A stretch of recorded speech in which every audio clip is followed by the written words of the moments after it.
Conosco, amém? Queria já desde já, dizer que o tema da mensagem, que é aprofundando o relacionamento, e queria te convidar para abrir a sua Bíblia em João capítulo 15, no versículo 15 também, amém? Eu não tenho costume, mas vamos se colocar de pé nessa manhã? Vamos, em nome de Jesus? Deus, é forte, é forte. Eita. Amém. Quantos acharam aí? Amém. Então vamos ler então, né? Rapaz, os irmãos estão bons aí, procurando na Bíblia, né? Antigamente era assim, ó, misericórdia. Vamos lá. Já não vos chamo servos, porque o servo não sabe o que faz o seu senhor, mas tenho-vos chamado amigos, porque tudo quanto ouvi do meu Pai vos tenho dado a conhecer. Amém? Não menosprezando a oração da Tainá, mas eu queria fazer uma oração com vocês. Vamos curvar nossas cabeças, vamos orar ao Senhor? Amém. Senhor Deus, querido Pai, muito obrigado, Senhor, por essa oportunidade de estar aqui ministrando a Tua Palavra. Obrigado, Senhor, por mais uma vez o Senhor ter permitido que eu acordasse. Obrigado, Senhor, por tudo. Pai, nesse momento, peço ao Senhor que tome a direção desse lugar. Pai, que tudo aquilo que eu tenho aprendido e estudado através da Tua Palavra, que o Senhor possa fluir sobre nós, como rios de águas vivas, Pai, que desce do Teu trono, para o nosso, Pai, coração, se alinhar com o Seu nesse lugar. Amém? Aplauda o nome do Senhor. Pode sentar. Você já elogiou essa pessoa que está do seu lado aí? Já falou que ela está bonita? Amém? Se for casado, dá um cheiro no cangote. Cheirou. Glória. Amém, gente. Então, vamos lá. O texto que nós lemos aqui, Jesus, ele está falando num contexto de sua despedida. Jesus está sentado à mesa com seus discípulos e aí ele está explicando coisas profundas, do reino dos céus. Jesus inicia o capítulo falando sobre a videira verdadeira, que sem você estar nele, era impossível você frutificar. Eu sou a videira, vocês são os meus ramos. E se vocês não estiverem em mim, é impossível que vocês frutifiquem, porque os ramos têm que estar ligados à videira para frutificar. E quando Jesus ele inicia dizendo isso, ele apresenta uma mudança totalmente do relacionamento entre Deus e o homem. Quando Jesus ele fala que já não vos chamamos mais de servos, ele começa a mudar esse relacionamento. Por quê? Porque o servo ele obedece ao seu Senhor e serve sem saber o porquê. Jesus ele começa a fazer uma transformação, dentro de toda aquela, daquele convívio que ele tinha com os seus discípulos, e começa a mostrar para os seus discípulos algo mais íntimo, algo mais próximo. Começa a chamar os seus discípulos de amigos, porque Jesus ele começa a entender, Jesus começa a entender e compreender que não teria como o ministério avançasse se esses homens não tivessem um nível profundo de intimidade com ele. Porque diante, de todas as coisas que nós vivemos, seja na igreja, ou seja no secular, seja fora da igreja, trabalho, casa, escola, tudo mais, se nós não nos relacionarmos com Cristo e tivermos um nível profundo de intimidade, aleluia, todas essas coisas não servem, porque a gente acaba se desligando da videira e automaticamente nós começamos a deixar de frutificar. E eu deixei aqui, eu anotei algumas coisas, e uma das coisas que me chamou a atenção é que o ponto forte de tudo isso é que o amigo ele conhece, o amigo ele participa e ele se relaciona, Quando a gente fala de amizade, Eduardo está aqui para não deixar isso faltar. Eu lembro que uma vez a Tainá ela falou assim: pô, Edu, você está falando muito está falando muito humano. Por quê? Porque por eu e o Eduardo ter se aproximado, ele acabou pegando algumas características da minha fala. E é assim na amizade. Você começa a pegar algumas características dos seus amigos. Foi como a Tainá falou. Ele está ficando bonito porque está andando com a esposa dele, ele casou e tal. É assim, a gente acaba pegando as características um do outro. E isso é a igreja. A igreja ela precisa estar alinhada no mesmo pensamento, num nível de relacionamento profundo, para que a igreja possa ter as mesmas características do dono da igreja. Quem sabe, né, o dono da igreja não somos nós, não é o nosso pastor, não é a nossa denominação em si. O dono da igreja é Jesus, porque a igreja é de Cristo. Então, quando nós nos relacionamos com Cristo, profundamente, se relacionando com Ele, né, de fato, a gente começa a produzir. Pode passar aí, Robinson. Pode passar outro. A gente tem essa mudança profunda e começa mais um. Mais. E a gente começa a produzir a fé. O relacionamento profundo, ele nos faz frutificar em fé. Lucas, de que maneira esse relacionamento profundo ele vai fazer você frutificar em fé? A palavra de Deus diz, né, que consequentemente a fé ela vem pelo ouvir, e ouvir a palavra de Cristo, né? Romanos 10, versículo 17. Quando eu ouço, esse ouvir, ele vem do grego, né? Porque o Novo Testamento ele é escrito em grego, ele vem do grego. Esse ouvir vem da palavra akoi, que quer dizer ouvir e tomar partido, né? Não é só ouvir, de fato, um som que é emitido ao meu ouvido, não. É ouvir, entender e praticar, se relacionar, obedecer. Então, quando nós começamos a ouvir e a obedecer aquilo que é dito pela palavra de Deus, automaticamente nós começamos a o quê? A frutificar em fé, né? Existia um homem na Bíblia, eu vou pegar um exemplo, né, muito, assim, conhecido lá do Antigo Testamento, né, que se chamava Abraão. Abraão, ele ouve a voz de Deus, que no hebraico já muda, né, a palavra, já deixa de ser akoi e começa a se chamar, que tem um sentido, né, parecido, mas com algumas coisas diferentes. Mas Abraão, ele ouve a voz de Deus, falando com ele para ele sair da sua tenda e tomar a direção a um lugar que Deus mostraria. Deus começa a falar: Abraão, olha aqui, tá vendo as estrelas do céu? Olha quão numerosa ela é. Eu vou te tornar uma grande nação da quantidade dessas estrelas. E começa a mostrar a Abraão um direcionamento, um caminho. Mesmo sem Abraão ver e entender tudo aquilo, Abraão ele faz o quê? Ele ouve a voz do Senhor. E ele não somente ouve, ele obedece, ele vai adiante daquilo que o Senhor prometia a ele. Por quê? Porque Abraão confiava em Deus, automaticamente Abraão tinha fé.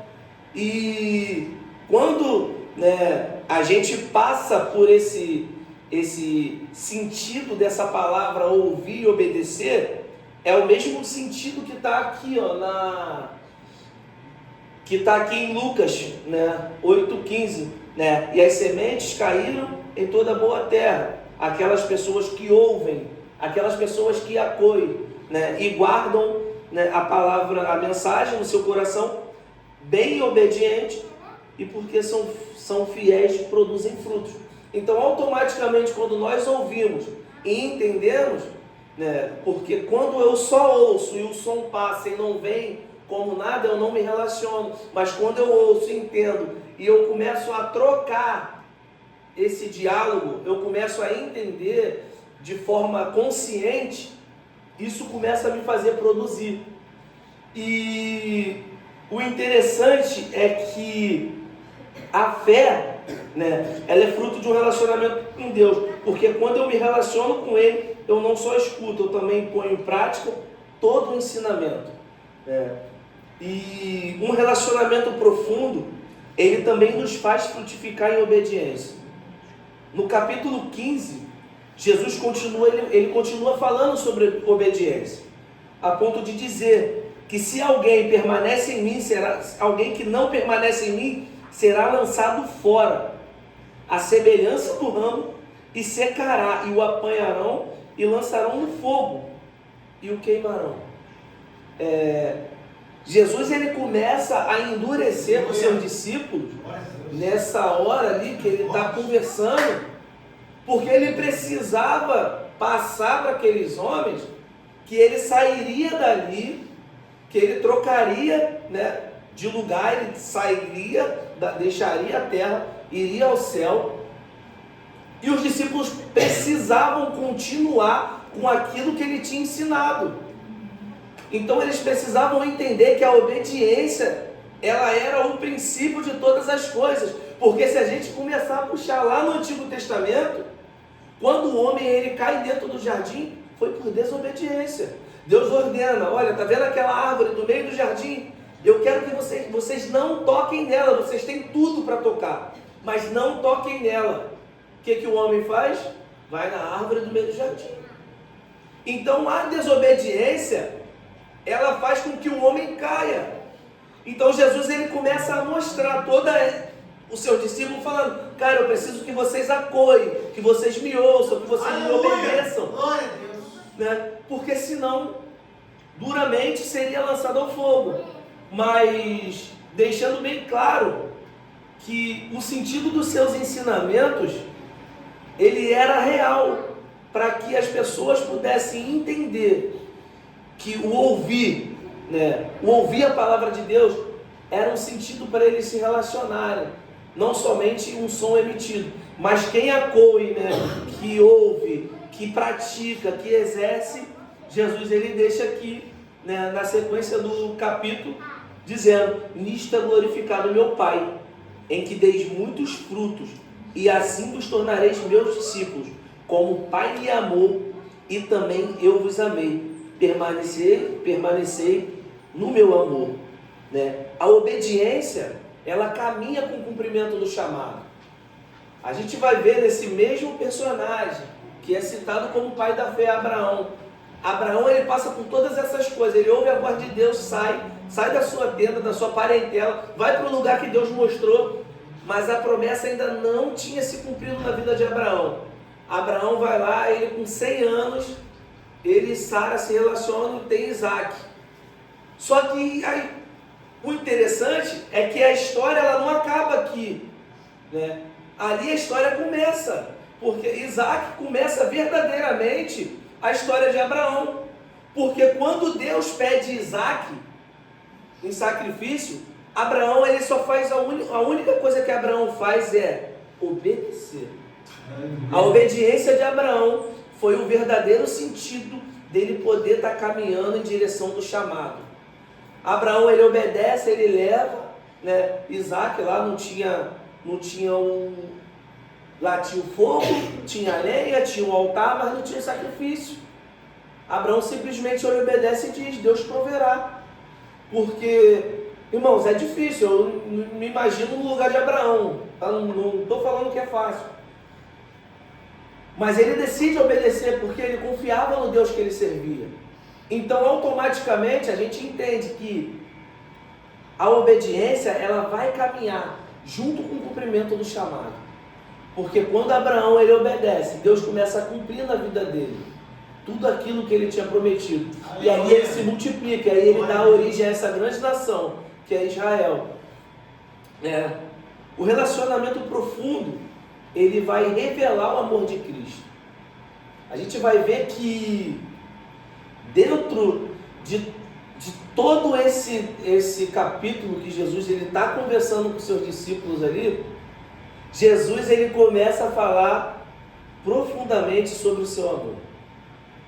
Porque você pode ter fé, você pode obedecer, você pode ser cheio do Espírito Santo, você pode ser cheio de muitas coisas, mas se você não amar o seu irmão, você é como o metal que soa, você é como o sino que tine, você não tem valor para o reino, porque o reino ele é amor, Deus ele é amor. A gente precisa entender que esse relacionamento, né, que revela o amor de Cristo, precisa estar constantemente entranhado em nosso ser.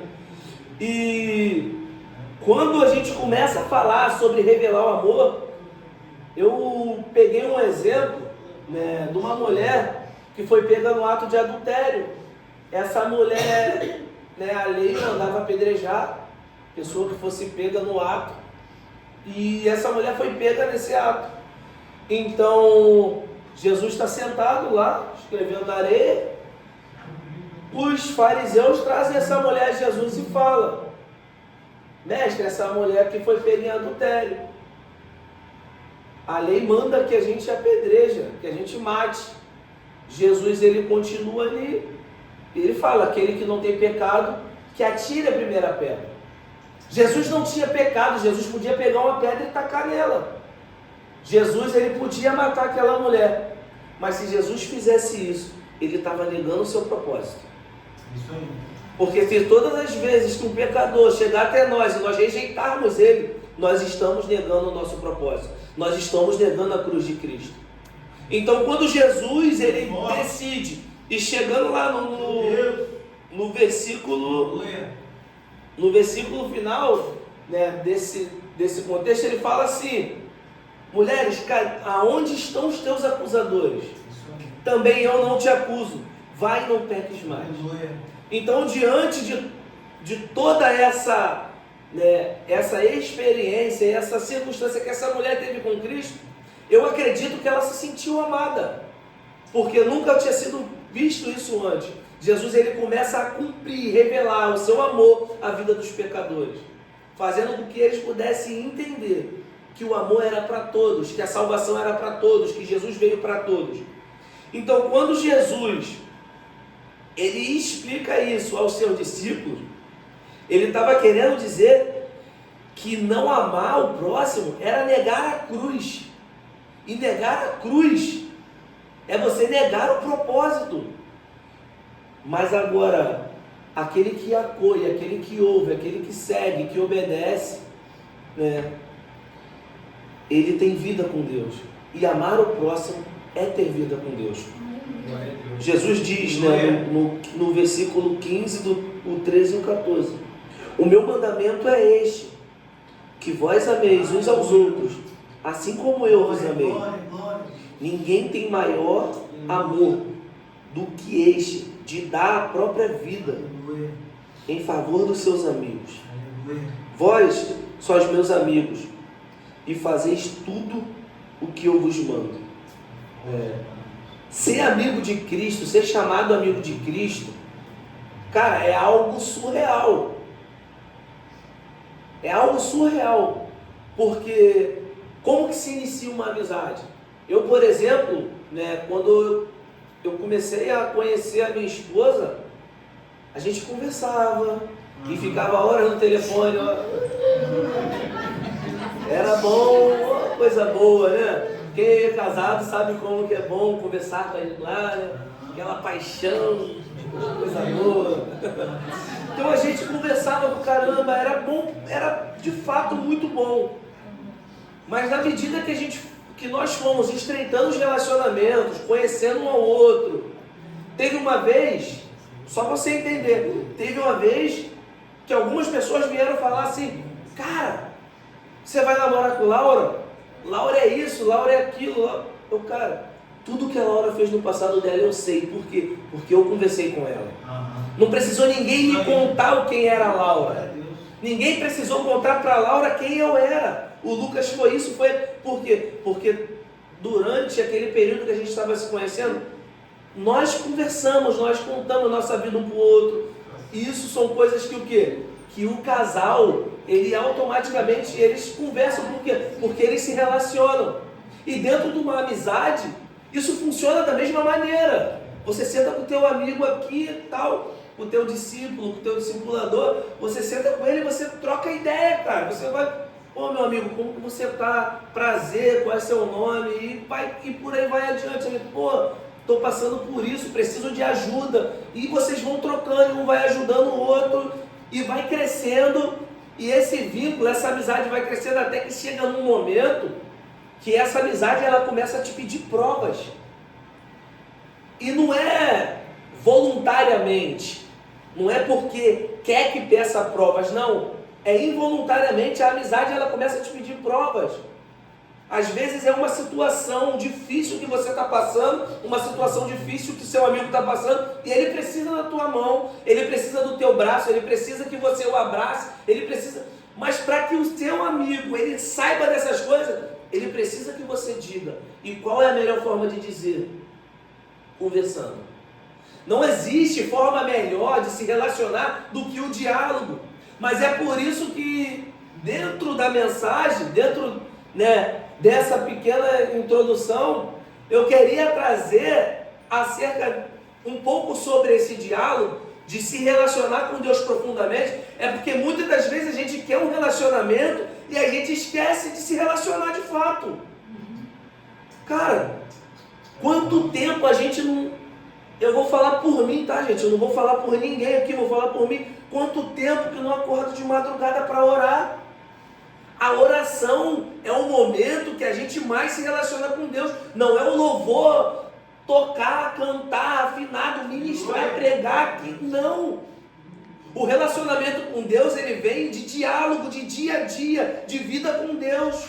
Eu me relaciono com Deus no momento que eu oro, dobro o meu joelho e converso com Ele. Senhor, eis-me aqui, estou aqui, quero ouvir a Tua voz. Aleluia. Moisés subia ao monte para conversar com Deus, e lá Deus dava direção a Moisés de como ele deveria conduzir o povo. Abraão conversava com Deus a ponto de Deus mandar Abraão sair da tenda. Está entendendo? Samuel, desde pequeno, Deus chama Samuel, Samuel ouve e vai ouvir o que o Senhor tinha para falar com ele. Então os grandes homens de fé, a gente vai ver que se relacionava com Deus. Daniel dentro da Babilônia, ele conversava com Deus diariamente, a ponto do Senhor livrar Daniel várias vezes da morte naquele lugar. Então o relacionamento profundo com Deus, ele vem de oração. Jesus, ele diz, que a comida do meu Pai, ele diz que a comida do meu, a minha comida é fazer a vontade do meu Pai que está nos céus.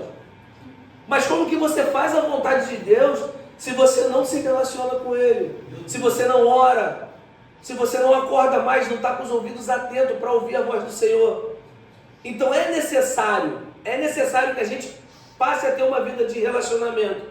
E quando a gente começa a falar de alimento, de fruto, de frutificar, eu começo a entender, que o fruto, se você for pegar na analogia, na agricultura, o fruto, ele não serve para alimentar a árvore diretamente. O fruto, ele cai do pé, ele, quando tem contato com o solo, as vitaminas dele passam para o solo, e ali as vitaminas vão, a árvore pega aquelas vitaminas ali do solo e tal, e cresce e tal. Mas diretamente uma árvore, ela não tem poder para levantar daqui e lá na outra árvore pegar um fruto e comer. Não foi dado isso à árvore. A árvore ela não tem essa atribuição. Então o fruto, ele não serve para alimentar diretamente a árvore, mas o fruto serve para alimentar quem tem fome. Quantas pessoas estão com fome de Deus? Quantas pessoas estão com fome de ouvir a palavra? Com fome de relacionamento com Deus?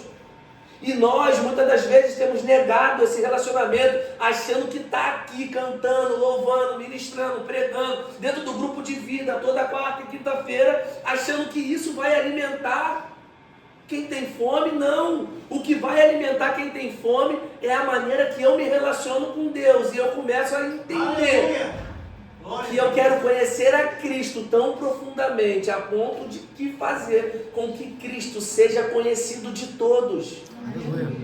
É por isso que dentro dos grupos de vida, nós queremos que isso esteja na nossa veia, entranhado. Que o lema da nossa igreja esteja na nossa veia, entranhado. Porque quando eu conheço a Cristo tão profundamente, eu quero que todos conheçam, porque eu sei que Deus é bom. Aleluia. E então o fruto, só para a gente continuar, eu não perder muito tempo, ele alimenta quem tem fome. Jesus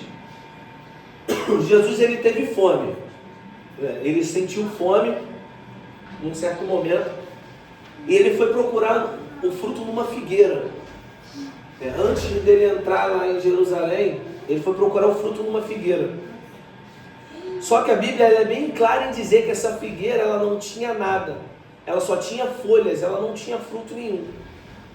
Jesus imediatamente ele manda uma mensagem e fala assim, seca.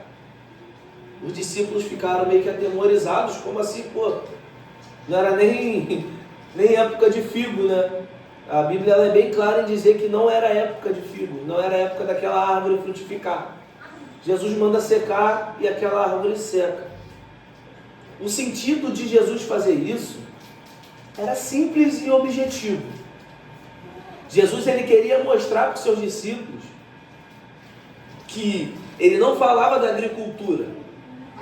Jesus ele queria mostrar para os seus discípulos que ele não falava do natural de uma árvore frutificar plantadinha ali na terra. Não. Jesus ele queria falar para os seus discípulos e mostrar para os seus discípulos o lado espiritual. Que aquela árvore com muitas folhas, né, era uma árvore bela, com uma boa aparência, que mostrava ser espiritual, como as pessoas que mostram ser espirituais. Uma árvore cheia, bonita, que até canta bem, né?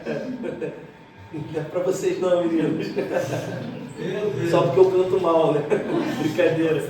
Que até toca bem. Entendeu? Não era sobre isso. Minha garganta...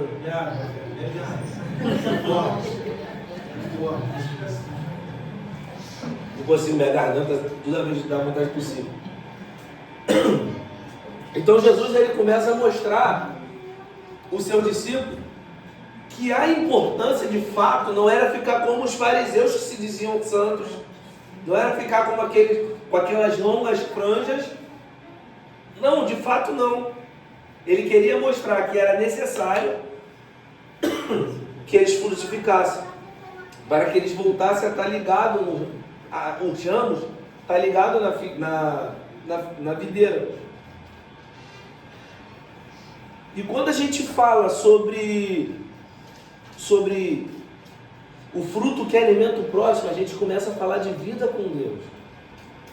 O verdadeiro sentido de ter uma vida com Deus é estar com o coração disponível para poder alimentar o nosso próximo. Deus ele não quer quem sabe muito. Deus ele não quer quem faz muito, quem conhece, quem tem todo o saber. Não. Deus ele quer um coração disponível. Um coração disponível para todo dia arder e conhecer. Então, quando a gente começa a ver que Deus ele quer um coração disponível, aí fica, né, essa palavra que eu conheci há um tempo, né, através da minha esposa, que é o corandel, né, que é uma vida totalmente diante da presença de Deus, seja no espiritual ou seja no secular. Corandel, ela vem do latim, essa palavra. Ela foi usada lá pelos mártires, né, na Reforma Protestante.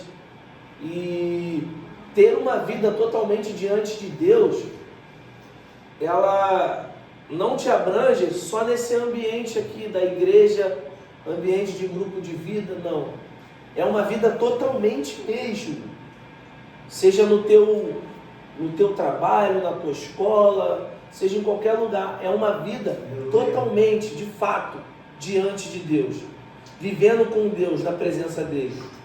E quando nós começamos a entender que esse relacionamento, ele nos leva a ter essa vida, a chegar a esse nível de intimidade, a gente começa a ver o chamado de Deus se cumprir na nossa vida.